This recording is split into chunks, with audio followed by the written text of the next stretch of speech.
You're a communist. But first, I'm joined by John Lee from TAPinto Nutley. John, thanks for coming over to the studio. Well, thank you for inviting me today. Well, we got a lot to talk about. First and foremost, tell me about the counter-protest to the Black Lives Matter event. Tell me what happened in Nutley. There's a lot to unpack there. Okay, so let's rewind a little bit. Nutley For Black Lives started right around the time of the George Floyd murder. Started as a small group of kids saying, what can we do to get involved? They showed up at a march and a rally in May.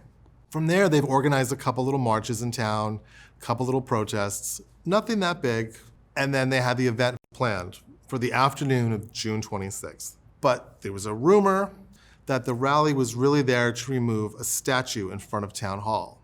Can you confirm, or is your reporting show that there were plans to deface or damage any property by the Black Lives protesters? No, that's what's interesting about it. They were shocked, as well as everybody else, that this supposedly was going to happen. Now, do you know, was this a sort of a pickup on social media, or was it more of a closed loop, or?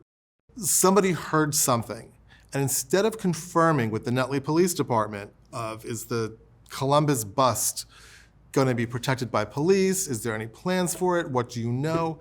The email went out from one of the organizations in town stating that we have to rally the troops and get out there and protect the statue. So instead of going to the authorities, it was spread.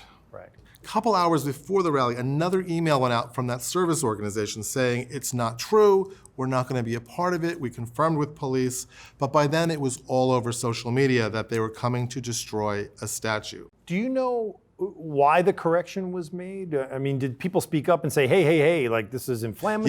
Yes, it was, and then there were people on social media, there were some really interesting social media remarks about coming to town, acting violently, repercussions, all from fake social media accounts on Instagram. So these weren't even really residents, these were sort of, let's not call them bots, but outside entities. No one's identified them publicly yet of who set up these fake accounts that were claiming that there's going to be people there to meet the protesters with violence. Don't know where it all came from. The police issued statements. They're not there to do that. They're just coming down the street and they're going to end at Town Hall, the seat of government. They have no plans to touch it. The counter-protesters showed up as a show of force or to protect the statue. The counter-protest was there at the statue in front of Town Hall. Right. Black Lives Matter came by about an hour later, came down the street. They couldn't even make it all the way to Town Hall because by then there were barricades set up because of the counter-protesters. Very hostile group, and instead of being about the statue, there were comments thrown about going home, get off our property. The N-word was used. Go home, you stupid You piece of Go home, you jerk off. Come on. You're a communist. There were things about communism, something about a manifesto, get a job, take a shower. I mean, it was a lot of hostility. Nothing really about the Columbus bust that was there. And was there any interaction or actual violence or harm at all? No. What was the temperature? Can you sort of paint that picture? Both sides were very interesting. They were very passionate on the Nutley For Black Lives side. The other side came to the party angry. They came for a fight on false pretenses. Right. And then from there, it just evolved, and screaming and yelling and lots of name calling. There was some name calling from the Black Lives Matter side, just in response to things that were being said to them. But it wasn't the same temperature as the crowd of mainly older people on the other side. Do you think that there was a tinderbox waiting to happen and it just needed a piece of misinformation to sort of make this a scene? What's your perspective on the social media and the misinfo aspect? I think there is a bit of a tinderbox. And you combine that with people being locked up for several months and not knowing what's going on and having anything to do, and suddenly here's this chance that all that pent up rage and anger suddenly comes out on the streets. even after the fact and after there's been reporting on multiple news outlets, there's still people on social media posting that we know for a fact that they're there to take the statue. Not the case at all. It was reported over again. It's been reported by the initial group that put out the initial call to action that that was not the case.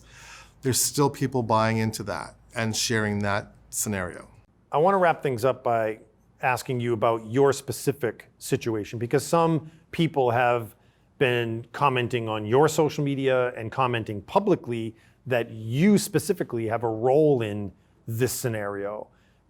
And I believe it's because you happen to be there as a reporter, as a journalist, with a video camera, with a still camera, and that you're reporting on this. And because you've done that, well, you're the problem. Can you tell me your opinion about that? That tends to be a problem that I run into often. Tell me more.